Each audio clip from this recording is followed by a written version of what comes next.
Hello everyone, Sterling White here. I did just want to jump into a experience share, and you know the next steps. Those of you who are on the YouTube, hit that subscribe button and also notification bell. A little bit of a tongue twister there, but we're going to keep on rolling with it.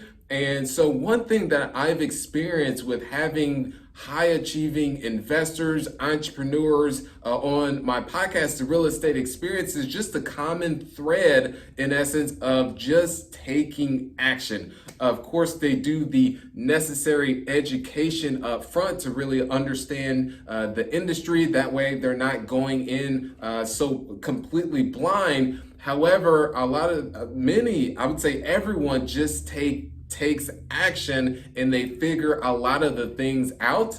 And through the figuring out, they learn ultimately what not to do and what to do, and the mistakes and the failures that they encounter. They take those lessons and apply them on the following deal. So that's one thing. And what I found is, especially when I was getting started and through childhood, through the common education system, failure, and when you get that flag on your paper, that's an F. And myself, I remember I got my first F when I actually got into college, and it was so, in terms of, it really ground down on me, and I did not feel good after that, and actually got many more Fs because it was in chemistry, which I took a total of 5 times, chemistry 1 and 2, but that's a whole nother topic in itself. But through the education system is looked at and frowned upon when you fail something. However, in entrepreneurship and being an investor, it is a good thing because you're able to get the feedback from it and take those lessons and failures and then ultimately turn them into successes. So, of course, hopefully you don't make the same mistakes over and over. That would not be good. But one thing that has really helped me along my journey is, yes, learning from my own mistakes, but even better, learning from others' mistakes. Prime example, during the downturn, during the 06, 07, 08, 09, and then 10, when things were starting to actually recover a little bit more, the people who ended up suffering the most, one of the things was just over leveraging their property. And what I mean by over leveraging, and these are the 3 elements I love to stick by, is buying in good locations, so not in essence the hood, financing right, and then also buying right. So the finance right component is getting the right debt on the asset, meaning is the most I like to go is 75% and really like to be closer to 70%.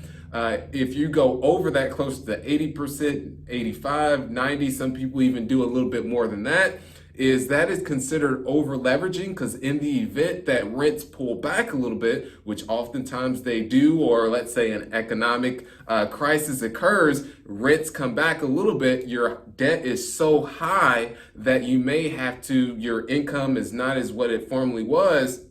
And now you may have to come out of pocket in order to service that remaining debt. And you may not have the cash yourself or even the cash reserve. So that's what I mean, is just learning from others and not making that mistake, because I saw that was one that really wiped people out. There's still some times where I see a mistake. Prime example is not raising enough cash to take care of improvements on a deal and decided, can just take it out of cash flow, but ended up making that mistake. And luckily ended up had to sell that property at a later point because that philosophy did not work. I saw the mistake and read about it and then did it myself and realized how painful that was.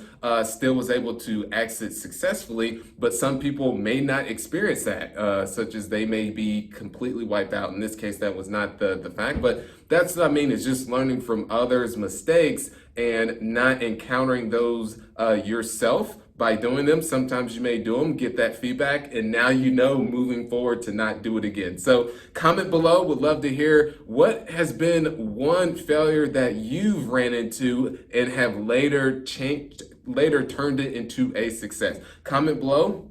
And also, one thing additionally is I do have a webinar upcoming on how to get started in multifamily. So you'll definitely want to catch that. What you'll do is you'll email Faye at sterlingwhiteofficial.com. One more time, that is Faye at sterlingwhiteofficial.com. That is FAE, in case you're wondering. So FAE at sterlingwhiteofficial.com. So until then, as I alluded to, those of you on the YouTube, hit that subscribe button and notification bell and keep being awesome. Thank you.